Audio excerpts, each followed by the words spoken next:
welcome back to the Off-Grid family. Today I'm going to be making an enclosure for my 3D printer. No matter where in the house it is, the second the doors open we start getting delamination and various other issues. And I just want it in sort of a box that I can look into. I'll probably have some lights and possibly some fans that regulate the temperature in there and so on. But I just want something that I can look into, and I know that my prints are going to be fine whether the front door, the back door, or whatever doors are opened and closed and so on. Let's get on. I started off by measuring my actual 3D printer, and it was about 22 inches squared, like the area around it.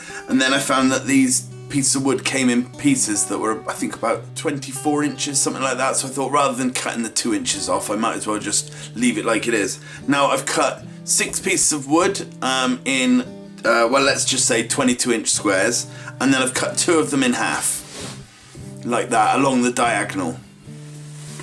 Next, what I want to do is stand it up and connect these like this. And to connect them like that, I've got some battens of wood, because obviously just drilling into MDF, you know, I'm not going to get any sort of stability from it. So what I need to do next is cut some battens. Okay, so I've put the battens on now, so it means I can actually put the sides, the MDF sides on. If you buy a bit thicker MDF, you could probably just drill straight into it, but I'm cheap, so I didn't do that. I need to also glue these down. I've only screwed them in at the moment, so I'll glue them first and then I'll start putting the sides on. Okay, so here it is. And basically I need to make another one exactly the same, and it's going to get open and close like a clamshell, if you can imagine that. Okay, so here's the shell complete. I'm going to be cutting a window out of here, which then I've got a piece of perspex for. It's not blue, it's see-through, but it's got the cover on it. And so I'm going to cut a nice rounded sort of window out so I can always see into it. And then this bit's going to hinge upwards, like this. Hang on. Hinge up like that once I put the hinges on. This is where my screen is going to be, well, my window is going to be. I've rounded off the edges, and all I'm going to do is cut around it with a jigsaw. Now my jigsaw is an absolute piece of poo, so I don't expect to have such nice crisp sharp lines, but I'll try and file it down and make it look beautiful afterwards. Somewhere here I'm going to have a handle, possibly. I may not have a handle because I'm thinking about having an actuator to lift the door open and closed, but I haven't decided yet. There will be a control box somewhere down here, but I'm also not sure where. It doesn't look equal again. I keep measuring, and each time I measure I move the line slightly, but that doesn't look like it's in the centre at all from this angle. Right, let's have a look again. After checking to make sure that it is in the centre, it's actually not. But my jigsaw's so bad, a few millimetres here and there won't make much of a difference. I'm going to start off by drilling a few holes to make it easier to get the jigsaw in. And I'm just going to jigsaw it out.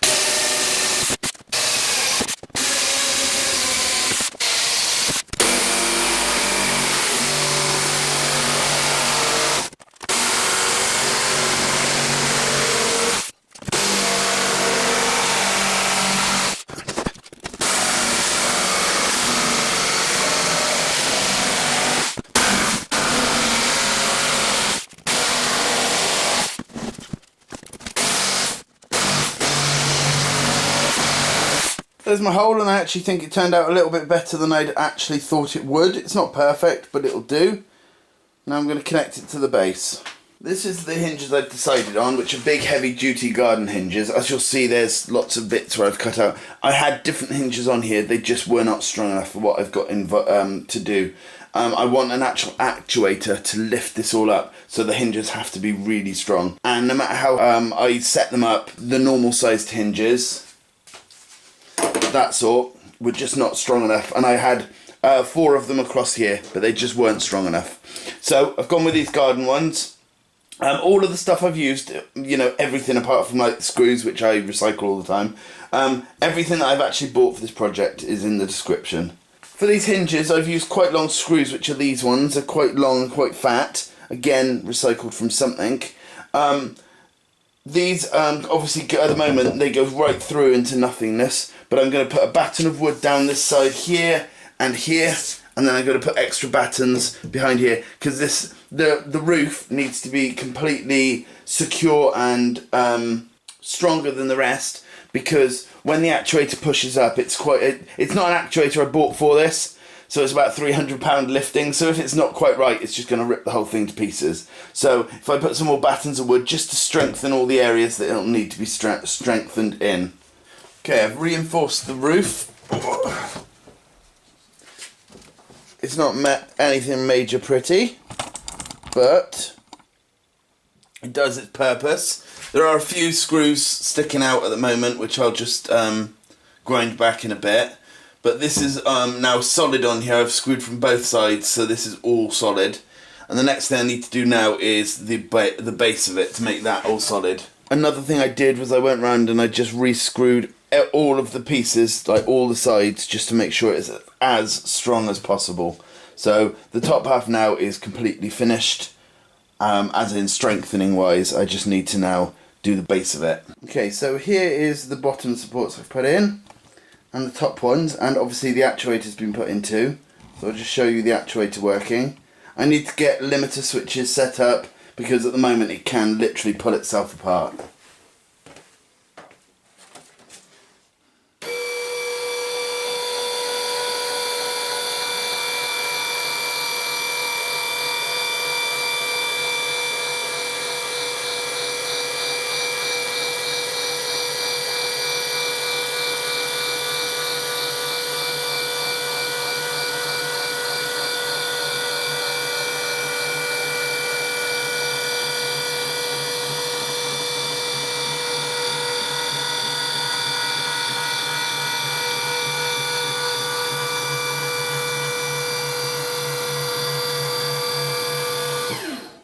Okay, so it works. Obviously it's a bit slow. It wasn't built, well, it wasn't bought for this project. It was bought for another one. Actually a hidden base under my son's bed. And he had that for about a year or so until he had a new bed. I need to set the limiter switches, like I said, because at the moment it can pull itself apart when it's opening or when it's closing. But that's relatively simple. But I'm going to start work on the Arduino side of things now. I want temperature sensors, fans, lights and the actuator working. So I'm going to do the electronics next, and then I can put all this matting in to cover it all up. Okay, this is the first test I'm doing with the actual 3D printer in there, and I'm doing this test because the actuator sticks out further than I wanted it to.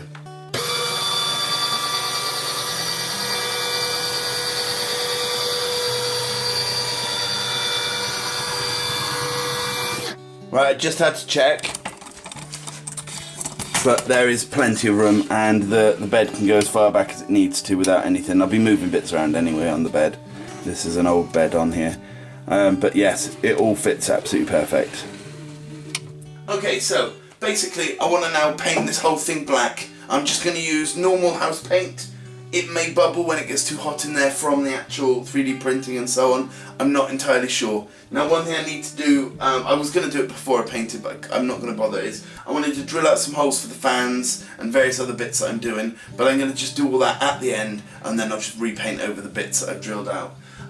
One thing I thought was quite funny, when I was opening it up this time, I suddenly realised if I am making the actual control panel on here, when it's fully open, I'm not going to be able to reach it, and I'm going to have to stand up on a stool to be able to do it. So I'm going to have to come up with a better way of where I can have the control panel, whether it's on the side or whether it is at the front, but when this bit lifts up, it's left there. I don't know, I haven't decided. But I'm going to get the actuator out now. I'm going to grind off some of the screws that will come in through, and then I'm just going to get painting. It's not going to be a professional job, but then again, nothing I do is. And I'll be back with you when it's fully painted. Okay, so there it is. It's all painted black and beautiful. It still all works as to be expected. I'm going to now leave it here for this week, but next week I'm going to start on the electronic side of things, and I'll get the window in and various other bits and pieces. Thanks for watching. I will see you again soon. Bye.